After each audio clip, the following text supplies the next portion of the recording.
ಈ ಥರ ಮಧ್ಯದಲ್ಲಿ ಸ್ಟಾರ್ ಡಿಸೈನ್ ಕೊಟ್ಟು ಕಾರ್ನರ್ಸಲ್ಲಿ ಲೂಪ್ ಕೊಟ್ಟು ಡೋರಿ ಹಾಕಿ ಮೇಲೇನೂ ಪೈಪಿಂಗ್ ಕೊಟ್ಟು ಕೆಳಗಡೆನೂ ಪೈಪಿಂಗ್ ಕೊಟ್ಟು ಅಟ್ ದ ಸೇಮ್ ಟೈಮ್ ಹಿಂದ್ಗಡೆ ಯಾವುದೇ ಥರ ಸ್ಟಿಚಸ್ ಇಲ್ಲದೆ ಯಾವ ಥರ ಈಸಿಯಾಗಿ ಮಾಡೋದಂತ ಇವತ್ತು ನಾನು ವೀಡಿಯೋಲಿ ಹೇಳ್ತೀನಿ.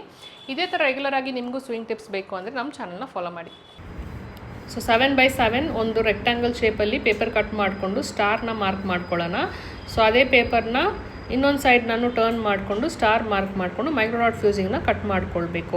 ಸೊ ಕಾರ್ನರ್ಸಲ್ಲಿ 1/4 ಇಂಚ್ ಆ ಥರ ಬಿಟ್ಕೊಂಡು ಇದನ್ನು ಅಂಟಿಸ್ಬಿಡಬೇಕು, ಅಯನ್ ಮಾಡ್ಕೊಂಡು ಬಿಡಬೇಕು.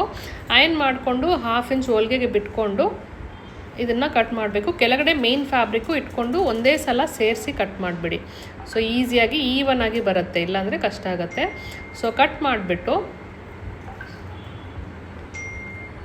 ಸೊ 1.5 ಇಂಚು ಸ್ಟ್ರಿಪ್ಸ್ನ ಕಟ್ ಮಾಡ್ಕೊಳ್ಳಿ, ಚಿಕ್ಕದಾಗಿ ಕಟ್ ಮಾಡ್ಕೊಂಡು ರೆಡಿ ಮಾಡ್ಕೊಳ್ಳಿ.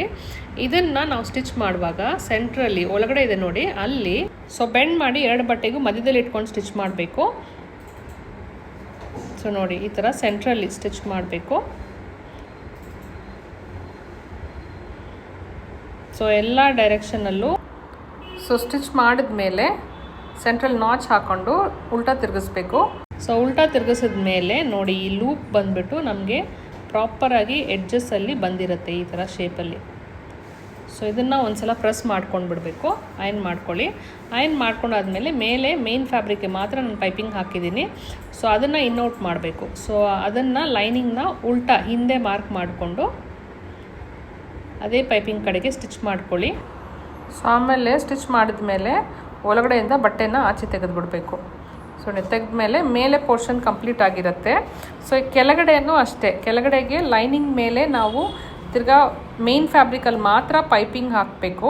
ಸೊ ಪೈಪಿಂಗ್ ಹಾಕ್ಬಿಟ್ಟು ಇದನ್ನು ಉಲ್ಟಾ ಈ ಕಡೆ ಆಪೋಸಿಟ್ ಸೈಡ್ಗೆ ಉಲ್ಟಾ ತಿರುಗಿಸ್ಬಿಟ್ಟು ತಿರ್ಗಾ ಆ ಪೈಪಿಂಗ್ ಮೇಲೆ ಲೈನಿಂಗ್ ಇಟ್ಟು ಸ್ಟಿಚ್ ಮಾಡಬೇಕು. ಲೈನಿಂಗ್ ಇಟ್ಟು ಸ್ಟಿಚ್ ಮಾಡಿದ್ಮೇಲೆ ಇದನ್ನು ನಾನು ಒಳಗಡೆಯಿಂದ ರಿವರ್ಸ್ ಮಾಡಬೇಕು. ಸೊ ಒಳಗಡೆಯಿಂದ ಬಟ್ಟೆ ತೆಗೆದ್ಮೇಲೆ ಕಂಪ್ಲೀಟಾಗಿ ಫಿನಿಶ್ ಆಗಿರುತ್ತೆ. ಇದನ್ನು ಅಯನ್ ಮಾಡ್ಕೊಂಡಾದ್ಮೇಲೆ ನಿಮಗೆ ಫಿನಿಶಿಂಗ್ ಇನ್ನೂ ಚೆನ್ನಾಗಿ ಬರುತ್ತೆ. ಸೊ ಡೋರಿ ರೆಡಿ ಮಾಡಿಕೊಂಡು ಲೂಪ್ ಒಳಗಡೆ ಹಾಕಬೇಕು. ಸೊ ಕೆಳಗಡೆಯಿಂದ ಆಪೋಸಿಟ್ ಸೈಡ್ ಹಾಕ್ಕೊಂಡು ಪಕ್ಕದಲ್ಲಿ ತಿರ್ಗಾ ಒಳಗಡೆ ಹಾಕ್ಕೊಂಡು ಆಪೋಸಿಟ್ ಸೈಡಲ್ಲಿ ಮಾರ್ಕ್ ಮಾಡಿಕೊಂಡು ಲೂಪ್ ಒಳಗಡೆ ಈ ಥರ ಬೋ ಶೇಪಲ್ಲಿ ಹಾಕ್ಕೊಂಡ್ಬಿಟ್ಟು ಆ ಸೆಂಟ್ರ್ ಇದೆ ನೋಡಿ, ಸೊ ಈವನ್ ಆಗಿ 2 ಕಡೆನೂ ಎಳೆದುಬಿಟ್ಟು ಸೆಂಟ್ರಲ್ಲಿ ಒಂದು ಬೀಡ್ಸ್ನ ಸ್ಟಿಚ್ ಮಾಡಬೇಕು.